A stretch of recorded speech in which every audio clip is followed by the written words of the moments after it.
I can't imagine anything more horrific than the two things she went through. That sudden horror and then that absolute isolation. It is many stories all in one. It is a murder mystery, and it is a survival story of the first order.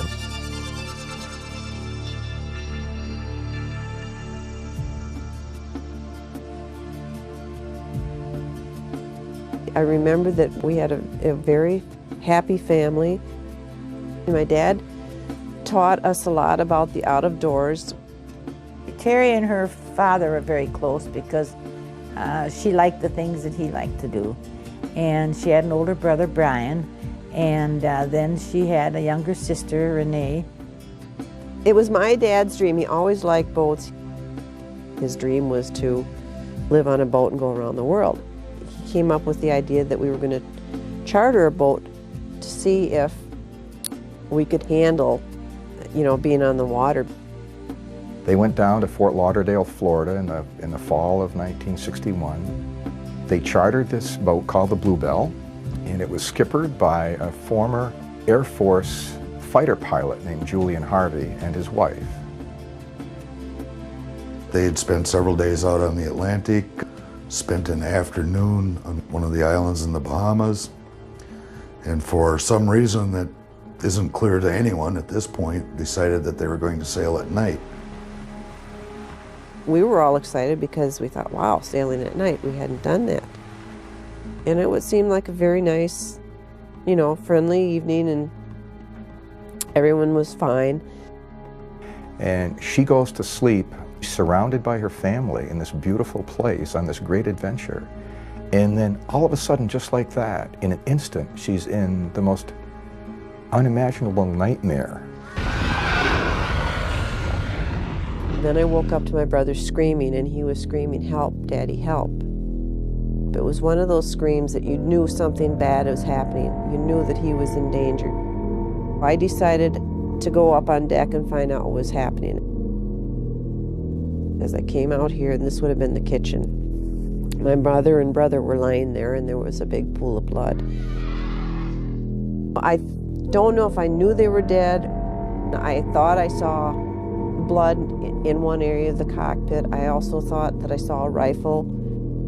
She went up onto the deck and was met by a wild-eyed Julian Harvey, who rushed up to her and shoved her back down the ladder and said, get back down there. I went back down and I got back in my bed. I just laid there, and then water started coming into my cabin. Then he came in my cabin, and he had a gun in his hand, and he just stared at me. We made eye contact, and he didn't say anything, and he backed out. He didn't kill Tere Jo because he knew the boat was sinking and she was a goner. So I decided that I couldn't stay there any longer because the water was making my mattress float, so I waded through and I went on top of the deck again. The captain dove overboard into the night, and he swam after the dinghy and disappeared. Meanwhile, the boat's sinking. And Tere Jo somehow had the presence of mind to remember that there was a life float lashed to the deck. I knew the boat was going down, and it was do this or die.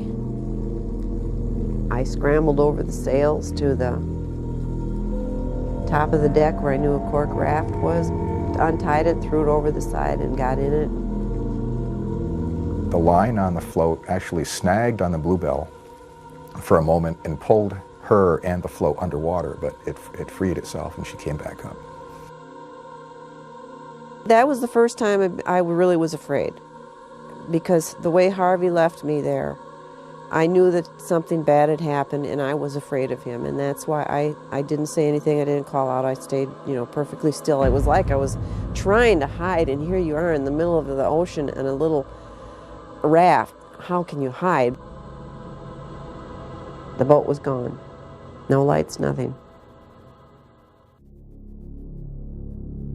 She was thrust almost immediately from that horror of the family massacre to being alone in this survival situation.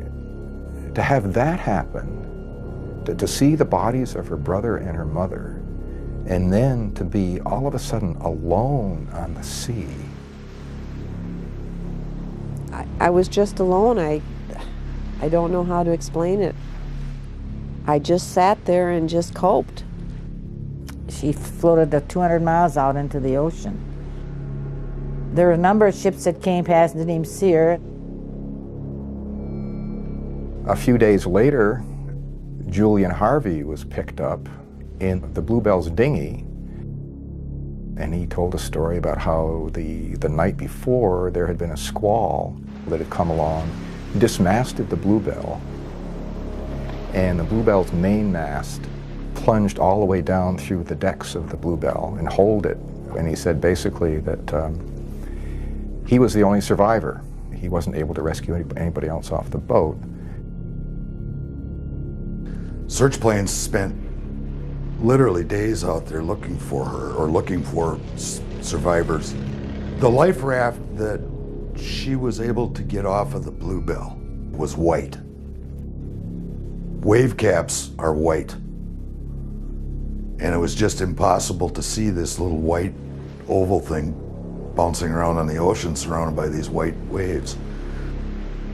The cold was just terribly miserable, and the waves would be a blackish color, and I would be on the top of this black wave, which was quite high, submerged to the waist all of the time.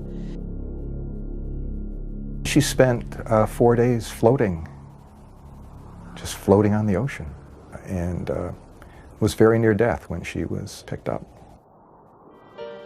A Greek freighter was going through the Providence Channel in the Bahamas, and one of the men on deck, he was looking out across the sea that was covered with whitecaps, but he noticed in the distance one whitecap that didn't seem to disappear, and it was Tere Duperrault. It must have seemed like something completely unreal because she was almost in a coma at that point in time. Nobody knew what the story was.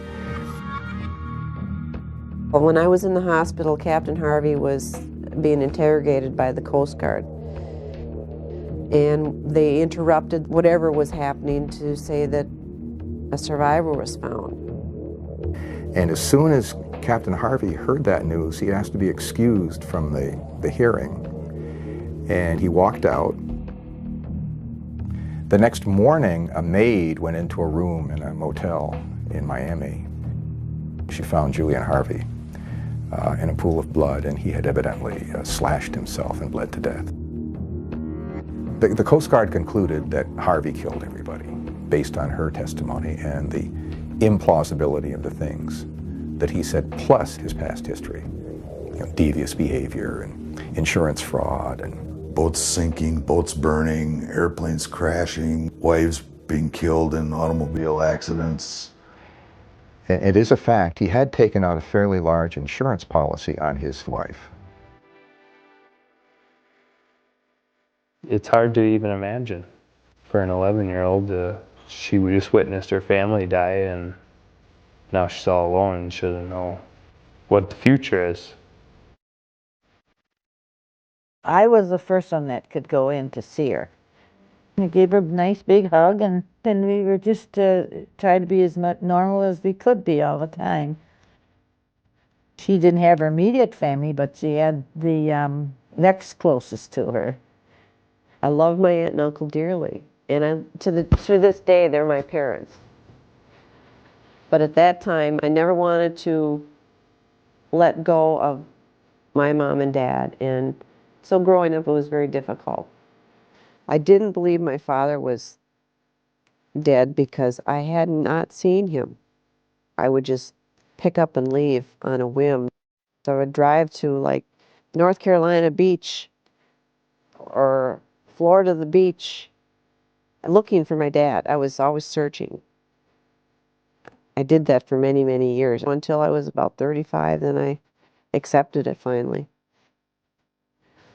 Throughout the years, I had a lot of ups and downs, and I've worked with that, and I think it's to be expected of someone who's gone through what I went through. As I became an adult, I really did realize that my mother was a survivor. I think her strong will and everything panned out throughout all of her life. It's a testimony to the strength of the human will and the human spirit. It's a story of more than surviving. It's a morality tale. It's a story of, the power of evil, but the refusal of the human spirit to be dominated by evil.